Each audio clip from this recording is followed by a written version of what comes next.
চাওক এই যে নেচাৰেল ৰিচোৰ্চ আমাৰ গছ গছনি এইবিলাক চাওক অলপ অলপ আপোনাক দেখাবৰ কাৰণে চেষ্টা কৰক অলপ। এই যে গছ গছনি আমি কিন্তু যেতিয়া মানুহৰ জনগণ যেতিয়া বাঢ়িছে গোটেই পৃথিৱীখনত এটা জনবিস্ফোৰণ হোৱাৰ দিশে আগবাঢ়িছে।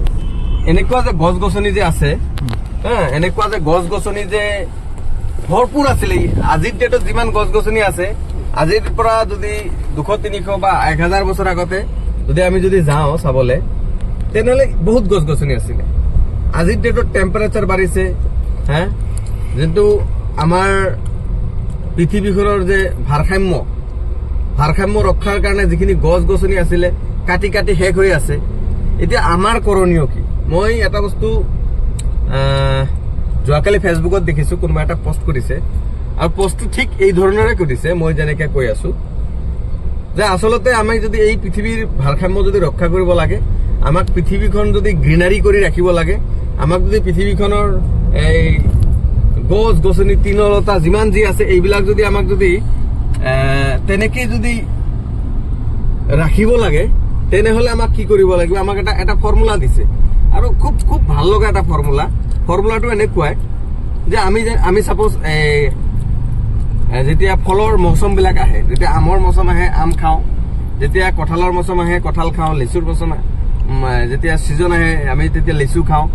যিমান ফল মূল আছে আমি যে খাওঁ, খাই কেনে আমাৰ এই আমি ফলটো খালো, খোৱাৰ পিছত যোনটো গুটিটো আছে এই ফলৰ গুটিটো আমি যদি অলপ প্ৰিজাৰ্ভ কৰি ৰাখিব পাৰো আৰু ৰাখি যদি আমি যদি প্লাষ্টিকত যদি যাওঁ, প্লাষ্টিকত যদি বান্ধি লৈ চাপোজ এতিয়া মই গোৱালপাৰাত আহিছো, গোৱালপাৰা টাউনত আহিছো, এতিয়া গোৱালপাৰা টাউনত আহিছো, মই কঁঠাল খাইছিলো, মই কঁঠাল গুটি কেইটামান ৰাখি থৈছিলো প্লাষ্টিকত, মই আম খাইছিলো, আমৰ গুটি কেইটামান ৰাখিছিলো, মই লিচু খাইছিলো, লিচুৰ গুটি কেইটা তেনেকে ভালকে ৰাখিছিলো যাতে নষ্ট হৈ নাযায়।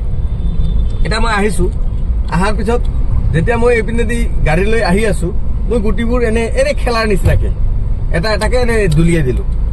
আচ্ছা আজি দুলিয়াই দিলো, গুটিটো লাহে লাহে সেই গুটিটো গছত পৰিণত হ'ব। তেতিয়া গছত পৰিণত হ'ব, গছত ফল ধৰিব, ফল ধৰিলে দুজন মানুহ খাব পাৰিব, চৰাই চিৰিকটি খাব পাৰিব, নিশ্চয় গছটোৱে ছাঁ দিব, ছাঁ দিলে আমাৰ জনসাধাৰণৰ কিমান ভাল হ'ব? বহুত ভাল হ'ব, জনসাধাৰণ নিশ্চয় ভাল হ'ব। তো এই এনেকে যদি আমি যদি 100 বিধ যদি তেনেকে গুটি যদি পেলাও, নষ্ট হৈ কমচে কম 20-30টা গছটো হ'ব।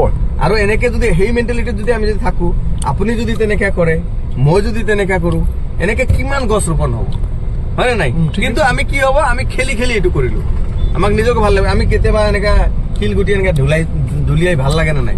লাগে। হয়। তো তেনেকা ধৰণৰে সেই মানুহজনে তেনেকে এটা পোষ্ট কৰিছে যে আচলতে আমি যিবিলাক খোৱা ফল মূল বিলাক আমিতো খাওঁৱেই, খোৱাৰ পিছত গুটিবিলাক যদি আমি প্ৰিজাৰ্ভ কৰি ৰাখো আৰু কেতিয়াবা কৰবাত ফুৰিবলৈ গলো, এই গাড়ী লৈ ফুৰিবলৈ গলো, বাইক এটা লৈ ফুৰিবলৈ গলো, অলপ হাতত লৈ পেলাই দিলো, তেতিয়া কি হ'ব? মানুহ ফল খাব পাৰিব, চৰাই চিৰিকটি গছত থাকিব পাৰিব, ফল খাব পাৰিব, এই গছৰ পৰা ছাঁ হ'ব, ছাঁত কিছুমান মানুহ গৈ জিৰণি ল'ব পাৰিব। এনেকা কৰিলে নিশ্চয় আমাৰ এই পৰিৱেশখন আমি অলপ বেলেগ ধৰণৰ পৰিৱেশখন এটা পাম। আৰু এই মেছেজটো আচলতে চবৰে ওচৰত যাব লাগে। এনেকুৱা আমি খেলিও কিছুমান ভাল কাম কৰিব পাৰো, হয় নে নাই?